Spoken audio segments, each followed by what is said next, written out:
ఇది మాత్రం ఎందుకంటే అంటే అవునన్నా మరి ఇప్పుడు ఉన్న రాజ్యాంగం ప్రకారం ప్రజారాజ్యం ప్రకారం డాక్టర్ బిఆర్ అంబేద్కర్ పెట్టిన ప్రకారం నీకు ఓటు అనే ఆయుధం ఉంది, ఆ ఆయుధంతో నువ్వు చేసుకోవచ్చు కదా అని మీరు కూడా అడగొచ్చు నన్ను.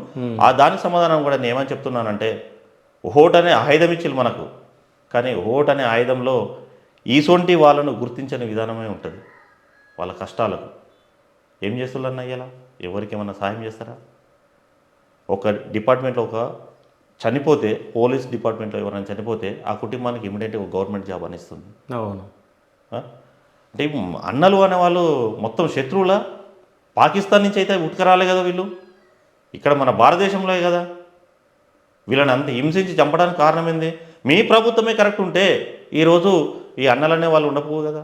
ఆపరేషన్ కగార్ గురించి మాట్లాడంటే బీజేపీ ప్రభుత్వం గతంలో ఎన్నో ప్రభుత్వాలు వచ్చినాయి ఇక్కడికి, ఎన్నో ఇప్పుడు రాహుల్ గాంధీ, సోనియా గాంధీ, ఇందిరాగాంధీ కాంచి రాజీవ్ గాంధీ, గాంధీ కూడా చేసారు. అప్పుడు కూడా కమ్యూనిస్టు విజయాలు లేవా, భావాలు లేవా ఇక్కడ? ఈరోజు బీజేపీ ప్రభుత్వము దోపిడీలకు దుర్మార్గాలకు మంటగాగడానికి వాళ్ళు వాళ్ళ ఆపరేషన్ గగారాన్ని పెట్టుకొని ఈ ఉన్న ఇప్పుడు ఎక్కడి నుంచి అయితే వీళ్ళైతే రాలే. అసలు బీజేపీలో అర్థం చేసుకోవాలి ఇక్కడ ఏంటిది.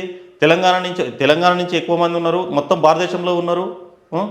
నువ్వు పాకిస్తాన్ మీద యుద్ధం చేయి, పాకిస్తాన్ మీద యుద్ధం చేయలేవు, తీసుకొచ్చి బ్రిటాలియన్ జల్లెడ కదా తూట్లు పట్టినట్టు ఛత్తీస్గఢ్లో పడుతున్నావు. ఛత్తీస్గఢ్నే ఉన్నారా, ఇంకెక్కడ లేరా? ఛత్తీస్గఢ్ని ఖనిజాలు ఉన్నాయి బీజేపీ ప్రభుత్వానికి.